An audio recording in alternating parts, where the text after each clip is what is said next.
Hey everybody, this is BL Blankenship, and I am here with RAEL Mochizuki. Man, it is great to have you on here. So, you're doing a lot with manga. You've already had several books out. They are out in Brazil, they're out in Vietnam, they're out in China, I believe you said. Is it Yeah, Portugal yeah. too, maybe? Is that Portugal right? too. Yeah. Yeah, that's awesome. So I mean that's a kind of a totally different thing from comics, and it's kind of not at the same time. They're doing really well. Manga sales are selling like wild.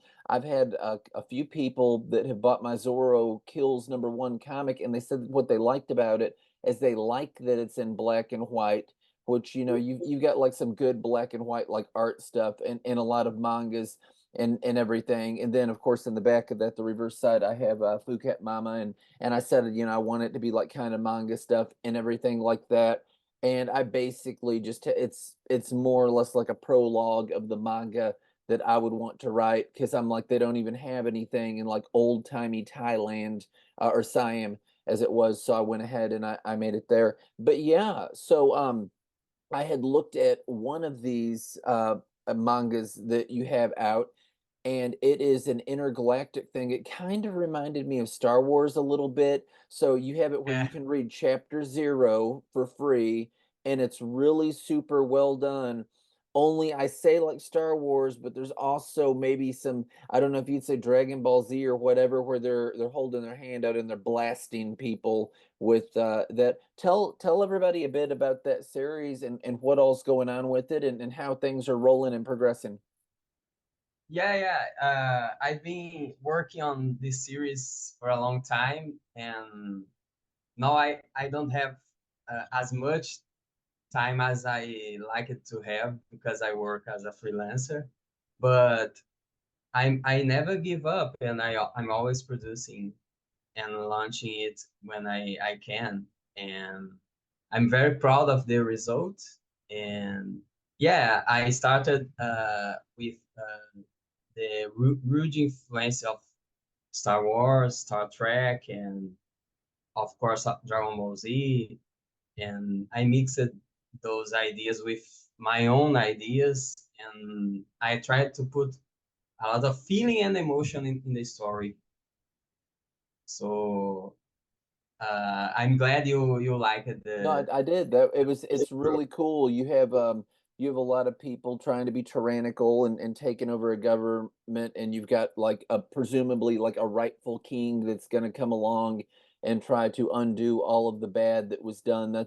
That's a narrative that you find again and again in stories because it works. The whole evil king type of thing. And I mean, I think that it's really sound, and I'm glad that that's going well for you. You said that you had did another one. I don't know if is it in English or not, the one with Kevin Sorbo in it, or the Kevin Sorbo-esque character. Yeah, that's I sent you the link. It's a comic book on Yes. Amazon. Yeah, it's with Kevin Sorbo, and I worked together with a director. Mhm. It's an independent director from Hollywood, and he asked me to create a story with That's really the cool. likeness of Kevin Sorbo. And I was talking to this director last week, and he has new plans to for new stories with me too. That's awesome. I really love that.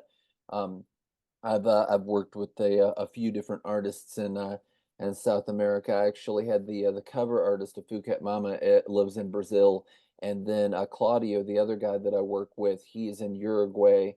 So man, I love that. I saw something on it was actually on Eric July's Ripiverse page. I don't know if you know who he is or not. He's made several $1 million off of the iSOM thing, and they had a contest, and it was like a fan art contest. So I go to looking through this contest, and you know what you do when you look at fan art contests, you're picking your favorite. Is what you're doing. And there was this one that I was like, wow. It's like, why didn't that one win it? So I had to hunt down the artist. that did this particular picture. I forget if it was the first or second contest. I want to say that it's the second contest, but each one of them I had a favorite, and in both cases, the favorite was not the one that they picked to win. And he said, "Yeah," he said, "I don't live in America, so he said I didn't get the prize." I don't know how that works, and that nowadays, right now, you and me, we're talking, and we're a long ways away. I'm in the middle of Tennessee, and Yeah, it doesn't really matter that much. You can email yeah, people, talk to somebody just all the way across the world, and it's like I don't figure, but they do it their way. I do it mine. It's like, well, I would have picked it because it was the best looking. I have a director that I had talked to about some literary books that I wrote, and he was all the way over in Amsterdam. It's just like just mailed the stuff to Amsterdam. He said, "Can you send me some of your books?" It's like $15 in shipping, whatever. If somebody's going to prospectively make a movie about a book of mine, I'm shipping them, and I don't care where. I don't care if they're in Antarctica. I'm shipping them around the world. It's money.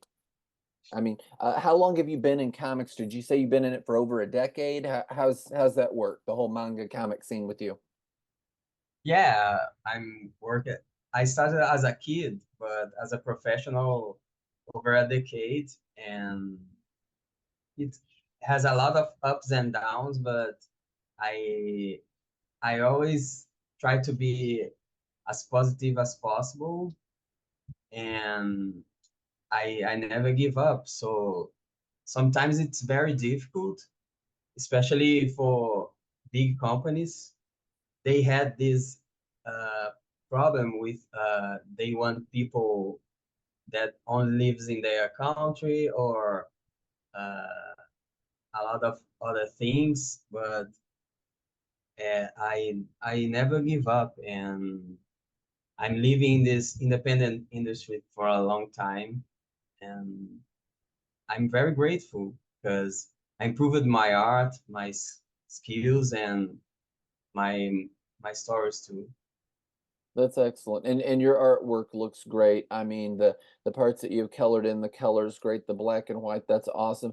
I was kind of wondering, just from the artistic perspective, so do you draw them digitally? Is that the way that you do? Is it drawn with a computer, or do you hand draw and scan, or how does that work?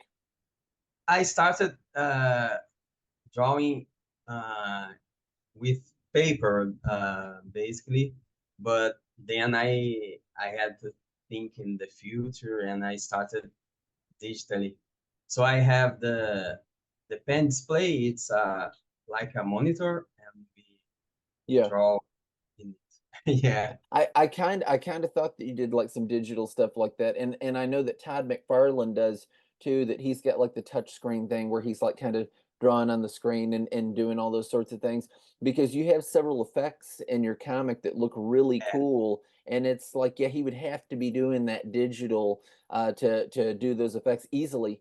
Anyway, some muted like opacities and different kinds of things. And I thought that that was really cool. You put some sharp elements in that for sure. I mean, I'm all about stuff like that, all that kind of detail. You got somebody looking through a glass window when you have the reflection, but you can still see through the window, and just little things like that. I think that they're super cool. And I mean, and I was seeing some little effects that you had in your stuff that only made them look better than they otherwise looked. I mean, so you even stepped it up a notch there.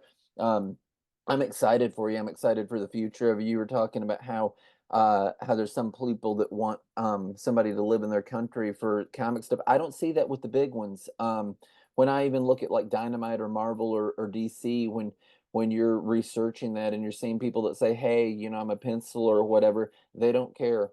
They want talent, and that's it. It's like, you can do it.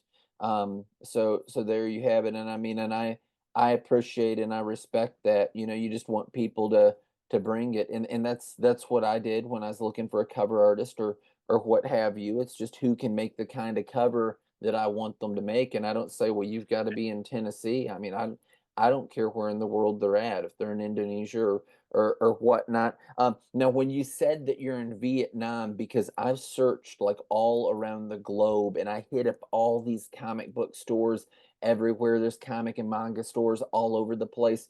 I take it you mean South Vietnam, because North Vietnam, I did not find one comic book store there. You tell me if there is. I didn't find one comic book store in North Vietnam. I didn't find one comic book store in the with the South Pacific or Antarctica. Other than that, like every big city that you have, they are there. That my wife is buzzing me for God only knows what reason. She's probably on her way home, so there may be a slight break in this, but I can edit it out post production before this even goes on. I'm hearing this buzzing, and it's like, yeah. Um, but yeah, I think that that's super neat. You know, before I got into any of this, I was writing novels, what have you. I've sold them in every continent but Asia, so I think that that's really cool that you have captured the market there. What lies Yeah, ahead for you? What are you looking to do? yeah, I really want to expand my story, and I'd love to be published in the US. Um, yeah, I didn't get it yet, but I hope soon. And Asia is a good place. People loves comics in general there, and they support the independent artists. Europe is a good option too. Mm. Yeah, I've did well with Western Europe. They like Westerns and stuff, and I've wrote a whole lot of things like that, Yeah, England and France and what have you. But no, that's very cool. You know, the Star Wars and the Dragon Ball Z and all the stuff that's inspirational to this. Those are like a worldwide phenomena. People like those all over the place. So I'm absolutely certain that it would do and well all over the globe. I feel I feel good creating sci-fi, Yes. and at first I started this focusing on childs and teenagers. But then I attended a lot of events and I saw my public, and I noticed that they were more adults, and then because of that I rebooted my story Ameto, because I now I do this more for a serious story for adults. That's very cool. I like that a lot, and I hope that things keep progressing with you and this director and keep going in the direction that they're going. It looks like you've got a good thing going for you. How far are you into your sci-fi series? How many Uh, episodes? Like issues? Have you just began it, or is it when it yeah, is? as I started again since 2017. Yeah, then I'm doing right now the chapter 4, Okay, including 0 4. It's total of 5. Yeah, that's excellent. I like and that. So you're I'm planning 25 or 30 in this first saga season. okay, Yeah. absolutely. I like I that. hope I can be alive until I finish that. Excellent, excellent. So what are your favorite comics and mangas that are out that you're not directly involved with? What do you like that's out there in the market that speaks to you? uh, as from It can be America, mainstream or it can be like totally avant-garde and vague. What do you like that's out there right now? Do you have any favorites? uh, yeah, from America, I always loved Conan. Okay, Yeah, yeah, excellent. and some others like Batman, Spider-Man, and Oh yeah. I Yeah. grew up with those comics because we didn't have contact with manga when I was a kid. And it was a very little animes. And then in the 90s, we we received more animes, and but manga only in 2000s.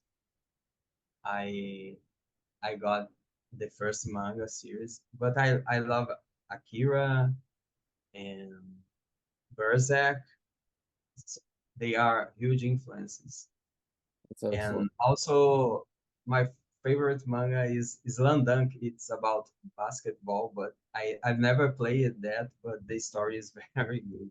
Yeah, I know what it is. I've heard of that and I've seen some of that. Yeah, absolutely.